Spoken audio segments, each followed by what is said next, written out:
Hi everyone and welcome back to Matter for Thought. Today I have the honor, again, to have here as your host, the man who fought the tight shirt and won. FTFE, please enlighten us. We continue with our syllabus, and as we mentioned in the previous episode, today we will get to know a new complex physical unit, along with its interesting properties. Please welcome momentum. Momentum is a physical unit obtained when mass is multiplied by velocity. And since velocity is a vector and mass is a scalar, meaning a directionless quantity, when you multiply these two together, you get a unit that is also a vector. Momentum is marked by an uppercase P with an arrow above it, which indicates that this unit is a vector, or by lowercase mv, indicating mass and velocity, when in that case the arrow will come above the letter v.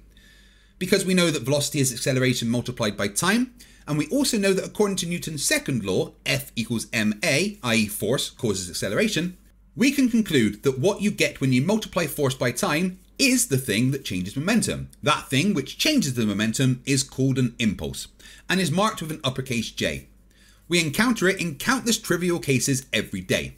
For example, the various versions of pool games, where the stick applies impulse on the cue ball, which in turn applies impulse on another ball. There is no gradual acceleration here, like in a car for example. In a very, very, very short period of time, a thousandth of a second, maybe even less, the cue ball goes from a stationary state to being in its desired velocity. Some other familiar examples are Newton's cradle, a kick of a soccer ball, tennis racket, a hammer hitting a nail, and more. Momentum by itself is not really an interesting unit. What is interesting about momentum is one of its properties, the law of conservation of momentum. The law of conservation of momentum states that in a closed system, i.e. a system with no external forces acting on it, the amount of momentum, i.e. the sum of the product of each mass by its velocity, must remain a constant. The law of conservation of momentum is the main, if not the only factor for our ability to cause forces such as thrust to act, and as a result also to use oars, propellers, jet engines and rocket engines.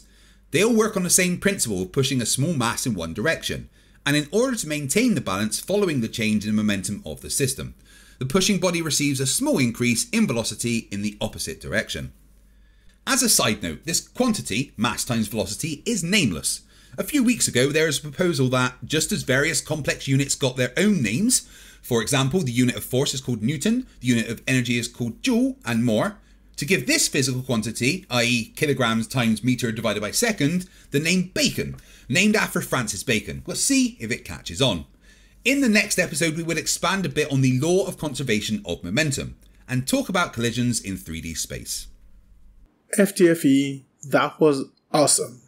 Before I wrap things up, I want to thank my patrons. If you find the content good, a like and subscribe will be appreciated, and if you find the cause worthy, a link to my Patreon account is in the description.